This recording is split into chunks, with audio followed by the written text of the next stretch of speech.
चा वेगवान आढावा। चोपडा तालुक्यातील काही भागांमध्ये अवकाळी पाऊस आणि गारपिटीमुळे शेतकऱ्यांचं मोठं नुकसान झालंय। काढणीला आलेली केळी जमीनदोस्त झाल्यामुळे शेतकऱ्यांनी नुकसान भरपाईची मागणी केली। जुन्नर तालुक्यातील अनेक गावांना वादळी वाऱ्यासह अवकाळी पावसानं झोडपलंय। या पावसामुळे आंबा, फुल पिकं, उन्हाळी बाजरी यांसारख्या अनेक पिकांचं नुकसान झालंय। नांदेडमध्ये अवकाळी पावसाने जोरदार हजेरी लावली आहे। वादळी वाऱ्यासह आलेल्या पावसामुळे शेती पिकाचं मोठं नुकसान झालं। यामुळे बळीराजा आता चिंतेत सापडला। रावेर तालुक्यात वादळी वाऱ्यासह जोरदार गारपीट झाली आहे। त्यामुळे सुमारे 500 हेक्टरवरील केळी बागांचं मोठं नुकसान झालंय। त्यामुळे शेतकरी आता आर्थिक संकटात सापडलाय। निळगाव तालुक्यातील आमोदा, गाडोदासह चोपडा तालुक्यातील धानोरा, मचला या परिसरासह इतर गावात अवकाळी पावसाने गारपीट झालेली आहे। पिकं धोक्यात आल्यामुळे शेतकरी हवालदिल झाला। हिंगोलीमध्ये उन्हाच्या कडाक्यामध्ये वाढ झालेली आहे। यावेळेला दुग्ध व्यावसायिकांनी म्हशींना गारवा निर्माण होण्यासाठी पाण्याची सोय केली आहे। त्यामुळे म्हशींच्या दूध देण्याच्या क्षमतेमध्ये वाढ झाली आहे। वाशिममध्ये तापमान वाढीचा परिणाम भूजल पातळीवरती झालाय। ग्रामीण भागातील विहिरींची पाणी पातळी झपाट्याने घटत असून काही ठिकाणी विहीर पूर्णपणे कोरड्या पडल्या आहेत। नांदेड जिल्ह्यातील भोकर फाटा ते कंदलगाव या कॅनॉलचं काम निकृष्ट दर्जाचं असल्याचा आरोप शेतकऱ्यांनी केला। या कामासाठी बालमजुरांचा वापर केल्याचा आरोप स्वाभिमानी शेतकरी संघटनेने केला। त्यामुळे या कामाची चौकशी करून कारवाई करावी अशी मागणी केली जाते। कृषी विभागाच्या कर्मचाऱ्यांनी शेतकऱ्यांचा आधार कार्डवरील माहिती चुकीची भरल्यामुळे 100 पेक्षा जास्त शेतकऱ्यांवरती अनुदानापासून वंचित राहण्याची वेळ आली आहे। जे शेतकऱ्यांनी कमी किमतीत आपला शेतमाल विकला अशा शेतकऱ्यांना शासनाकडून अनुदान जाहीर करण्यात आलं होतं। केवळ शहर परिसरात आणि ग्रामीण भागात अवकाळी पावसामुळे शेकडो पिकांना मोठा फटका बसलाय। कांद्यांच्या पिकात सर्वात मोठं नुकसान झालेलं, त्यामुळे शेतकरी आर्थिक संकटात सापडलाय। हिंगोलीच्या धामणी परिसरात शेवंतीच्या फुलांच्या मागणीमध्ये वाढ झालेली आहे। बाजारात शेवंतीच्या फुलांना 100 ते 120 रुपये किलो दर मिळतोय। त्यामुळे फुल उत्पादक शेतकऱ्यांनी समाधान व्यक्त केलं आहे। नाशिकच्या मनमाडमध्ये भैरवनाथ यात्रेला सुरुवात झाली आहे। यावेळेला रथ ओढताना हिंदू मुस्लिम ऐक्याचं दर्शन पाहायला मिळालं। दरम्यान यात्रेमध्ये मोठ्या संख्येने नागरिकांनी सहभाग घेतला आहे। धाराशिवच्या येरमाळामध्ये येडेश्वरी देवीच्या यात्रेत चुना वेचण्याचा कार्यक्रम आयोजित करण्यात आला होता। यावेळेला मोठ्या संख्येने भाविकांनी सहभाग नोंदवलाय। दरम्यान पालखीवरती हेलिकॉप्टरने पुष्पवृष्टी करण्यात आली। साईबाबांच्या दर्शनासाठी भाविकांनी शिर्डीमध्ये मोठ्या प्रमाणात गर्दी केली। सलग आलेल्या सुट्ट्यांमुळे पर्यटन स्थळांसोबतच धार्मिक स्थळांना सुद्धा मोठी गर्दी पाहायला मिळते। यावेळेला भाविकांच्या रांगांनी आणि साईनामाच्या जयघोषाने शिर्डी दुमदुमून गेली। मुळशी तालुक्यातील वाळीण गावातील 350 वर्षांची परंपरा लाभलेल्या वाघजाई देवीची गबाड यात्रा भक्तिभावानं आणि उत्साहामध्ये पार पडली। यावेळेला संबळ आणि ताशाच्या गजरामध्ये देवीच्या जयघोषात ही यात्रा पूर्ण झाली। जळगावमध्ये मरीमाता देवी मंदिराच्या वतीने मिरवणूक काढण्यात आली। मिरवणुकीमध्ये मोठ्या संख्येने भाविकांनी सहभाग घेतला। रायगडच्या माणगावातील नांदवी गावाचं ग्रामदैवत श्री बापूजी महाराज यांचा वार्षिक जत्रोत्सव मोठ्या उत्साहात पार पडला। या निमित्ताने भाविकांनी मोठ्या प्रमाणात दर्शनासाठी गर्दी केली।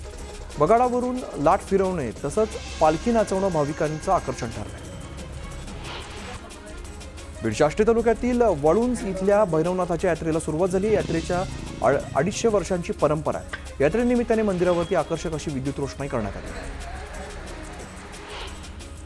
छत्रपती संभाजीनगरमध्ये पाण्याची पाईपलाईन फुटल्याची घटना घडली। त्यामुळे लाखो लिटर पाणी वाया गेले। तातडीने पाईपलाईन दुरुस्तीचं काम करण्याची मागणी नागरिक करत आहेत। जलसाठ्याचं पुनरुज्जीवन करण्यासाठी जलयुक्त शिवार अंतर्गत योजना राबवली जाते। या संदर्भात शेतकरी आणि नागरिकांमध्ये जनजागृती रथाच्या माध्यमातून जनजागृती केली जाणार आहे। तहसीलदार भाऊसाहेब थोरात यांनी या रथाला हिरवा कंदील दाखवला आहे। नंदुरबारच्या केलापाणी गावामध्ये रुग्णवाहिका नसल्यामुळे नागरिकांना अडचणींचा सामना करावा लागतोय। आजारी रुग्णांना झोळीतून पायपीट करत रुग्णालयामध्ये नेण्याची वेळ या नागरिकांवर आली। तापमान वाढल्यामुळे जळगावात नद्या, तलाव आणि विहिरींचं भूजल पातळी कमी होत असल्याचं चित्र दिसतंय। मध्यम आणि मोठ्या प्रकल्पातील जलसाठा गेल्या महिन्याभरामध्ये 10% घसरलेला आहे। त्यामुळे पाणी टंचाईची शक्यता निर्माण झाली। उपमुख्यमंत्री अजित पवारांनी मराठी बिग बॉस विजेता सूरज चव्हाणच्या घराच्या बांधकामाची पाहणी केली आहे। बांधकाम उत्तम दर्जाचं करण्याच्या सूचना अजित पवारांनी दिल्या। सांगोल्याच्या यलमार मंगेवाडीमध्ये बोर आणि नारळी झाडाचं पेटवण्यात आलेली आहेत. ही झाडं शेजारील शेतकऱ्याने पेटवल्याचा आरोप करण्यात आलाय. तातडीने नुकसान भरपाईची मागणी करण्यात आली. बुलढाण्याच्या संग्रामपूर तालुक्यातील 449 जन्म आणि मृत्यू प्रमाणपत्र रद्द करण्यात आले. संग्रामपूर तहसीलदारांनी ही माहिती दिली. नंदुरबार जिल्ह्यातील धडगाव तालुक्यामध्ये जंगलामध्ये वन विभागाने कारवाई केली आहे. यावेळेला विक्रीसाठी तोडून ठेवलेल्या सागाच्या झाडांच्या दांड्या वन विभागाने जप्त केल्यात. या दाढीदरम्यान लाकूड तस्कर फरार झाले. रत्नागिरी जिल्ह्यातील अंजर्ले समुद्र किनाऱ्यावरती कासव महोत्सव सुरू आहे. किनाऱ्यावरील कृत्रिम घरट्यातील कासवांच्या पिल्लांना समुद्रात सोडण्यात आले. ही पिल्लं समुद्रात झेपावताना पाहण्यासाठी पर्यटकांनी मोठी गर्दी केली. नाशिकमधील अनेक वर्षांपासूनची मडबाची परंपरा यंदा सुद्धा अबाधित आहे. आयुर्वेदिक मातीचा लेप लावून उन्हापासून आणि त्वचेच्या विकारांपासून प्रतिबंध व्हावा यासाठी याचं आयोजन करण्यात आलंय. यामध्ये शेकडो नागरिकांनी सहभाग घेतला. उरणमधील पीरवाडी समुद्रात 4 पर्यटक अडकलेले होते. समुद्र किनाऱ्यापासून 300 मीटर अंतरावरती असलेल्या खडकावरती पर्यटक अडकले होते. दरम्यान सागर रक्षक दलाच्या जवानांनी पर्यटकांना सुखरूप बाहेर काढलं. येवल्यात एका मशिदीवरती वीज कोसळल्याची घटना घडली. त्यामुळे मशिदीच्या छताला तडे गेले. सुदैवाने यात कोणती जीवितहानी झालेली नाही. मालवण समुद्रातील सिंधुदुर्ग किल्ल्याचा 358वा वर्धापन दिवस उत्साहात साजरा करण्यात आलेला. यावेळेला किल्ल्यात शिवरायांचं पूजन करण्यात आलं. दरम्यान शिवभक्तांनी शिवरायांचा जोरदार जयघोष केला. पुसद ते वाशिम मार्गावरील खंडाळा घाटामध्ये भला मोठा खड्डा पडलेला. त्यामुळे अपघाताच्या प्रमाणामध्ये वाढ झाली. त्यामुळे हा रस्ता लवकरात लवकर दुरुस्त करावा अशी मागणी नागरिक करत आहेत. जळगावच्या दीपनगरमध्ये तापी नदीतून वीज निर्मितीसाठी बेकायदेशीर पाणी उपसा सुरू असल्याचा आरोप शेतकऱ्यांनी केलाय. तापी नदीतील जल उपसा तातडीने बंद करण्याची मागणी शेतकरी करतात.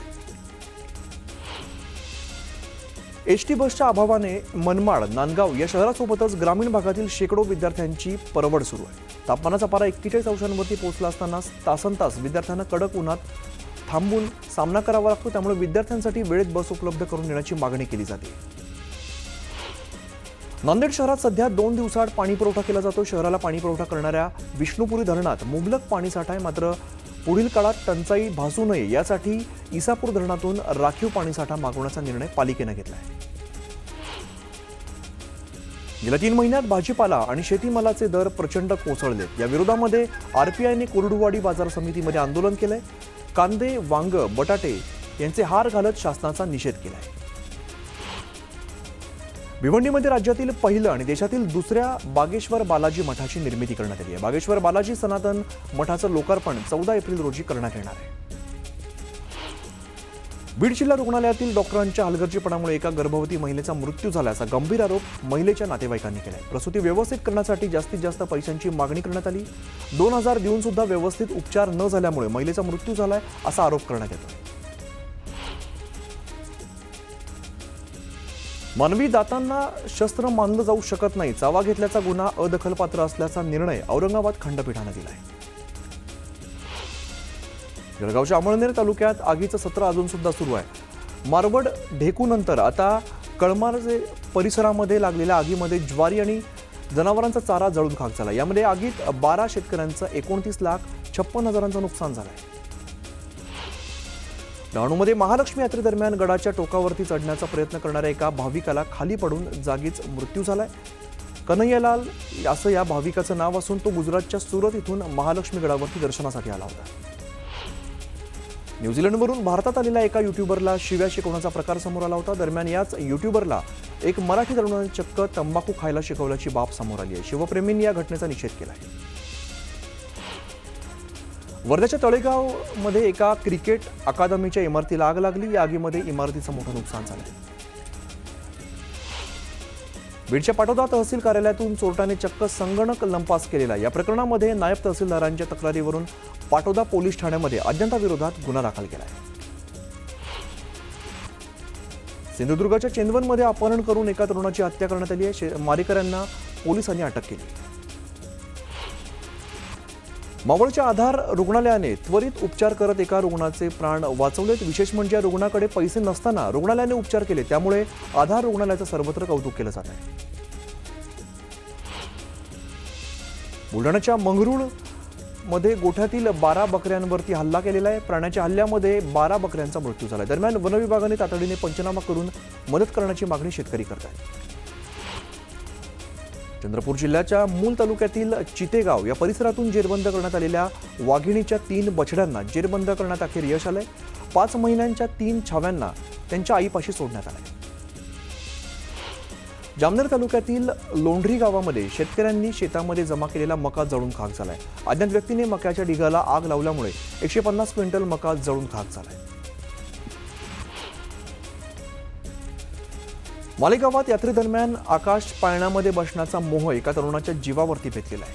होडी पाळण्यात खाली पडल्यामुळे या तरुणाचा मृत्यू झालाय. हिंगोलीच्या कळमनुरी तालुक्यातील बोल्ट फाटा या परिसरामध्ये तरुणाचा मृतदेह आढळलाय. रस्त्याच्या कडेला काट्याकुट्यांमध्ये हा मृतदेह पडलेला होता. या मृतदेहाची ओळख पटली असून पोलिसांकडून अधिकचा तपास सुरू आहे.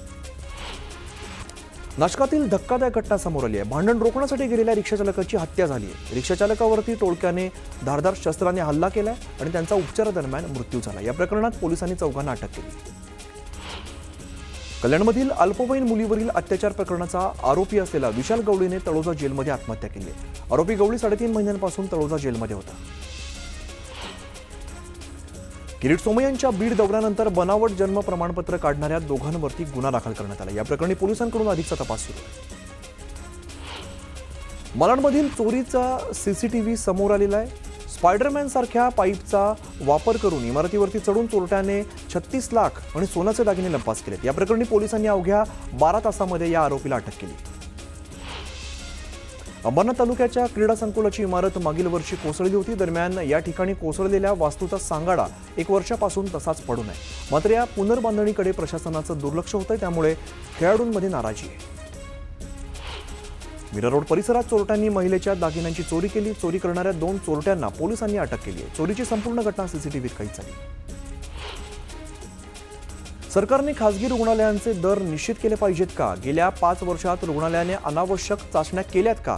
आदी प्रश्नांवरती नागरिकांची मतं ऑनलाईन स्वरूपात पुण्यातील पेशंट राईट्स नाऊ या फोरमकडून मागवली जात आहेत. खासगी रुग्णालयात दर निश्चिती करण्यासोबतच सर्वोच्च न्यायालयात याचिका दाखल करण्यात आली आहे. या याचिकेमध्ये ही माहिती सादर केली जाणार आहे. एप्रिल महिना सुरू होताच उन्हाची तीव्रता अधिक वाढली आहे. त्यामुळे नागरिकांचं उन्हापासून संरक्षण व्हावं यासाठी पालिकेने सिग्नलवरती हिरवी नेट बसवली. पुरुषांवरती होणारे अत्याचार थांबवा या मागणीसाठी पुरुष आयोग 19 एप्रिलला दिल्लीतील जंतर मंतर मैदानावरती धरण आंदोलन करणार आहे. पुरुषांच्या बाजूने देखील कायदा व्हावा अशी मागणी केली जाते. बदलापूरमधील शेकडो शाळांमध्ये शिवी मुक्त शाळा अभियान राबवलं जात आहे. भाजपाचे आमदार किसन कथोरेंच्या संकल्पनेतून हे अभियान राबवलं जात आहे. याची मुंबई विद्यापीठाच्या कुलगुरूंनी दखल घेतली आहे. गोंदियामध्ये आंबेडकर जयंती निमित्ताने दुचाकी रॅली काढण्यात आली. यावेळेला मोठ्या संख्येने तरुणांनी रॅलीमध्ये सहभाग घेतलाय. बेळगावमध्ये आंबेडकर जयंती निमित्ताने जय भीम पदयात्रेचं आयोजन करण्यात आलं. यावेळेला जिल्हाधिकारी आयुष प्रसाद यांनी हिरवा झेंडा दाखवत पदयात्रेला सुरुवात केली. सिल्लोडमध्ये आंबेडकर जयंती निमित्ताने विविध कार्यक्रमांचं आयोजन करण्यात आलं. यावेळेला आयोजित केलेल्या आरोग्य शिबिरात मोठ्या संख्येने नागरिकांनी सहभाग घेतला. चंद्रपूरमध्ये भीम पदयात्रेचं आयोजन करण्यात आलं होतं, मात्र ही पदयात्रा रद्द करण्यात आली आहे. पदयात्रा रद्द झाल्याची माहिती नागरिकांपर्यंत न पोहोचवणाऱ्या अधिकाऱ्यांविरोधात कारवाई केली जाणार आहे. सिंधुदुर्गमध्ये आंबेडकर जयंती निमित्ताने कुडाळ हायस्कूलमध्ये जय भीम पदयात्रेचं आयोजन करण्यात आलं. यावेळेला मोठ्या संख्येने विद्यार्थ्यांनी सहभाग घेतला. कल्याणमधील अल्पवयीन मुलीची अत्याचार प्रकरणाचा आरोपी विशाल गवळीने तळोजा जेलमध्ये आत्महत्या केली आहे. आरोपी गवळी 3.5 महिन्यांपासून तळोजा जेलमध्ये होता. विशाल गवळीच्या आत्महत्येवरती माजी नगरसेवक महेश गायकवाड यांनी प्रतिक्रिया दिली आहे. गवळीच्या आत्महत्येचा आम्हाला काही आनंद नाहीये. 3 महिन्यांमध्ये केस चालवून त्याला भर चौकामध्ये शिक्षा दिली असती तर इतर नराधमांना याचा चाप बसला असता, असं मत त्यांनी व्यक्त केलं. विशाल गवळीने आत्महत्या केली नसून त्याची हत्या केली असा आरोप विशाल गवळीचे वकील संजय धनके यांनी केलेला आहे. दरम्यान याची सखोल चौकशी करण्याची मागणी केली. नराधम विशाल गवळीने फाशीच्या शिक्षेच्या भीतीपोटी आत्महत्या केली. जे झालं ते बरं झालं अशी प्रतिक्रिया आमदार सुलभा गायकवाडांनी दिली. पीडितेच्या आई वडिलांना न्याय मिळाला असंही त्या म्हणाल्या. विशाल गवळीला कायद्याने फाशी झाली असती तर असं कृत्य करणाऱ्यांना अद्दल घडली असती अशी प्रतिक्रिया आमदार विश्वनाथ भोईर यांनी दिली. या पीडितेच्या कुटुंबाला नैसर्गिक न्याय मिळाल्याचंही ते म्हणाले. गोंदियातील इंडिया डोह धरणातून कालव्यामध्ये पाणी सोडण्यात आलेलं आहे. दरम्यान प्रतापगड इथल्या शेतकरी कालव्यामध्ये हातपाय धुण्याकरता गेले असता पाण्याच्या प्रवाहात वाहून गेलेला आहे. दरम्यान 24 तासानंतर शेतकऱ्याचा मृतदेह आढळून आला आहे. 1500 रुपये पाहून काँग्रेसच्या बहिणीने देखील आपल्यालाच मतदान दिलं असं विधान गुलाबराव पाटलांनी केलंय. विधानसभेमध्ये माझ्या विरोधात हवा होती, मात्र लोकांनी छप्पर फाडून मतं देऊन मला निवडून दिलं असं ते म्हणाले. रायगडमधील पूर्व नियोजन कार्यक्रम रद्द करत मंत्री भरत गोगावले मुंबईच्या दिशेने रवाना झाले. त्यामुळे रायगडच्या पालकमंत्रीपदाबाबत मोठा निर्णय होण्याची शक्यता आहे. छत्रपती शिवाजी महाराजांचा वारसा जगाने सांभाळला पाहिजे असं शहा म्हणाले. काही लोकांना मात्र बदनामी करण्याची हौस असते, तर राऊतांना माध्यमांना भेटण्याची हौस असते असं म्हणत उदय सामंतांनी राऊतांवरती टीका केली. संभाजीनगरच्या कार्यक्रमात महायुतीतील 2 मंत्र्यांमध्ये नाराजी नाट्य पाहायला मिळालं. कार्यक्रमाला उशिरा येत असल्यामुळे मंत्री अतुल सावेंनी नाराजी व्यक्त केली आहे. थेट मंत्री संजय शिरसाटांना फोन लावत तुमचं खैरे साहेब होऊ देऊ नका असा सल्ला दिलाय. आयुक्तांच्या फोनवरून संजय शिरसाटांना कानपिचक्या दिल्याचा व्हिडिओ सध्या व्हायरल होतो. खासदार अमोल कोल्हेंनी महायुतीवरती निशाणा साधलेला आहे. सासूसाठी भांडणं केली आणि शेवटी सासूच वाट्याला आली असं म्हणत अजित पवारांच्या अर्थखात्याच्या सह्यांवरून सुरू असलेल्या गोंधळावरती कोल्हेंनी शिंदेच्या शिवसेनेला चिमटा काढलाय. सभागृहातील बेशिस्त आमदारांच्या मुद्द्यावरून भाष्य करताना विधान परिषदेचे सभापती राम शिंदेंनी मिश्किल टोला लगावलाय. सभागृह हा सुद्धा एक वर्गाचा भाग आहे. शाळेतील विद्यार्थी सराईत नसतात, मात्र आमच्यातले विद्यार्थी खूप सराईत आहेत. त्यामुळे त्यांना कंट्रोल करण्यासाठी वेगवेगळ्या आयुधांचा वापर करावा लागतो असं शिंदे म्हणाले. मुंबईत शिवसेनेने उभाटा पक्षाला आणखीन एक धक्का दिलेला आहे. संजय घाडी आणि संजना घाडी या दाम्पत्याने शिवसेनेमध्ये प्रवेश केलाय. दोघेही पती पत्नी मुंबई पालिकेमध्ये नगरसेवक होते. त्यामुळे त्यांच्या प्रवेशामुळे मुंबईमध्ये शिवसेनेची ताकद आता वाढणार आहे. एकनाथ शिंदे अमित शहांमार्फत बोलणार नाहीत, काही असल्यास ते थेट अजितदादांना कॅबिनेटमधून बोलतील असं वक्तव्य सुधीर मुनगंटीवार यांनी केलंय. तर तीनही पक्षांमध्ये आणि सरकारमध्ये सर्व काही आलबेल आहे असंही ते म्हणाले. उपमुख्यमंत्री अजित पवार बारामती दौऱ्यावरती असून त्यांची जनाई शिरसाई योजनेचं लोकार्पण केलंय. पाणी बोरकवाडीमध्ये तलावामध्ये सोडण्यात आलंय. साताऱ्यातील रयत शिक्षण संस्थेच्या मॅनेजिंग काउन्सिलच्या बैठकीला शरद पवारांसह अजित पवारांनी हजेरी लावली. महत्त्वाची गोष्ट म्हणजे शरद पवारांच्या बाजूच्या खुर्चीवरती अजित पवार होते आणि यावेळेला काका आणि पुतण्यांमध्ये चर्चा झाल्याचं पाहायला मिळालं. महाराष्ट्र दौऱ्यावरती असलेले केंद्रीय गृहमंत्री अमित शहा हे दिल्लीसाठी रवाना झाले. मात्र दिल्लीला रवाना होण्यापूर्वी उपमुख्यमंत्री एकनाथ शिंदेंनी अमित शहांच्या भेटीसाठी ते दाखल झाले आणि दोघांमध्ये सुमारे अर्धा तास चर्चा झाल्याची माहिती आहे. यावेळी त्यांच्यामध्ये चर्चा काय झाली हे मात्र अद्याप गुलदस्त्यात आहे. राधाकृष्ण विखे पाटील मतांसाठी भिकारी असल्याची टीका बच्चू कडूंनी केली आहे. वीरभद्र महाराज बच्चू कडू यांना सद्बुद्धी देवो असं म्हणत विखे पाटलांनी कडूंना प्रत्युत्तर दिलं आहे. सुरेश धस आणि संदीप क्षीरसागर यांनी 2014 साली शिक्षक बदली प्रक्रियेत 39 कोटींचा घोटाळा केल्याचा आरोप होतो. ओबीसी नेते बाळासाहेब सानप यांनी हा गंभीर आरोप केला आहे. बारामतीमध्ये उपमुख्यमंत्री अजित पवारांच्या हस्ते विद्यार्थ्यांना चष्मा वाटप करण्यात आले. दरम्यान चष्मा न काढण्याचा सल्ला अजित पवारांनी विद्यार्थ्यांना दिला आहे.